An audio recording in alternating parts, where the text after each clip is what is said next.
Hello, this is Bill Webb, aka Bill Indiana. Today I'm going to do a quick spotlight review for Groundhog Day by Funko Games and Prospero Hall. In these spotlight reviews, I take a game that I purchased myself and have found some good fun in, and just want to share it with those who might be interested how you play briefly and what I like about it. So let's check out Groundhog Day.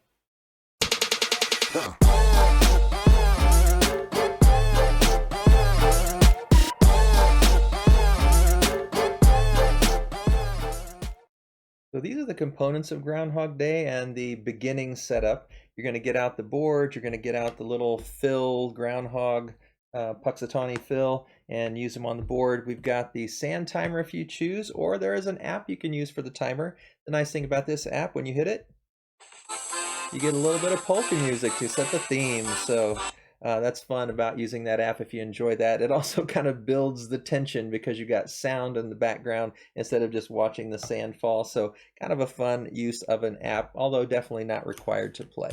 And then you got these scoring tokens which match the numbers on the clock. So briefly, how do you play?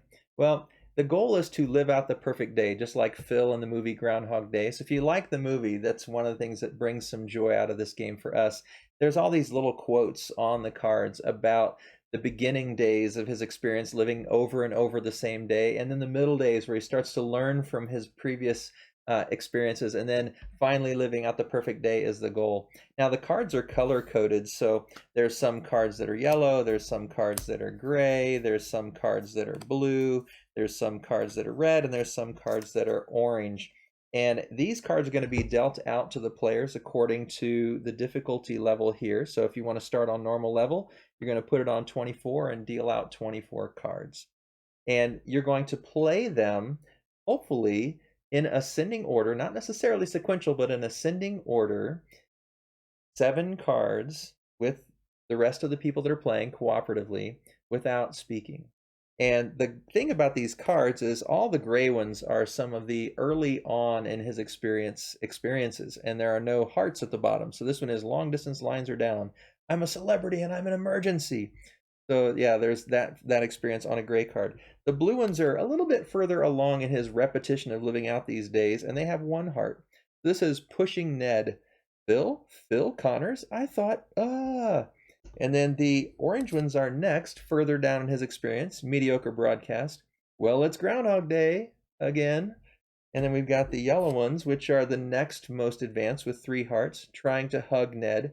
I don't know where you are headed, but can you call in sick?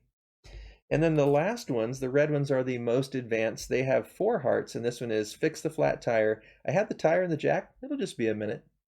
So again, all these little things that kind of remind you of the game. But these cards are going to be dealt out randomly, and every color has from 1 to 12, except the red. 7 through 12 and the red are right up here, and they are not in the deck to begin the game.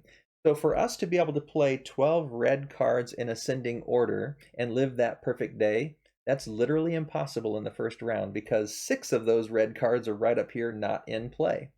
So the way we're going to do this is we're going to have to try to play as many of the gray cards early on as we can to get those early experiences out of the way, and then more of the blue ones, and then more of the orange ones, and the yellow ones, and the red ones last.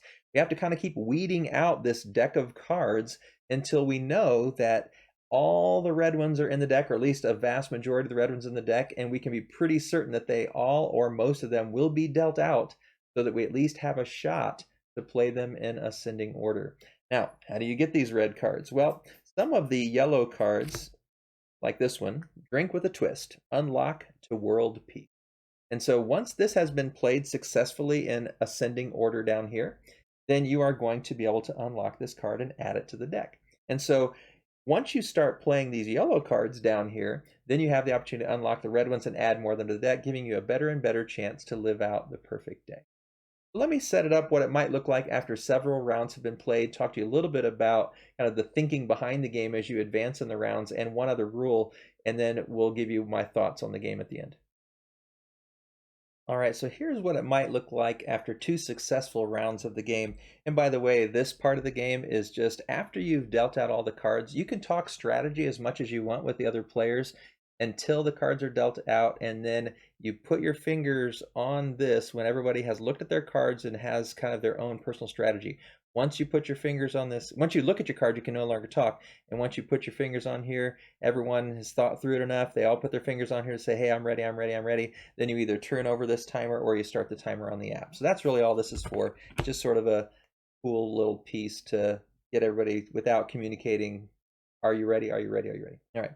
So in this case, we were able to play successfully in ascending order from 1 to 12 with obviously some things skipped. And you can see we've got 1 heart here. So in that first round, we scored 1. In the second round, we got, again, all grays and blues so far, and we've got 3 hearts, so we scored 3. And the other rule of the game is not only do you have to get them in ascending order, but the next day you have to live a better day. You have to have more hearts. And so if we were getting ready for the third round, we might be discussing before we've seen our cards. Okay, well, we know there's still a gray 2 out there that hasn't been played, and most of the blue cards still haven't been played. But the 3, 4, 5, 6, 7, 8, 9, 10, we've got a gray 11 and a gray 2 still out there. So if you have the gray 11 or gray 2, make sure you play it this turn. And if you have any blue cards, because there's only 4 played so far, if you have any blue cards, try to play those out this turn. And we may be able to start throwing in maybe an orange one if we need to.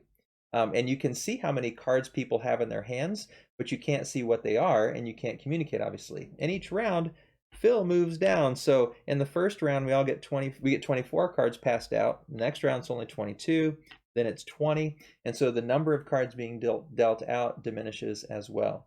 And so you have to be careful that you don't skip ahead too far and then not be able to play all 7. You have to be careful that you don't play too few hearts and score a worse day compared to your previous days.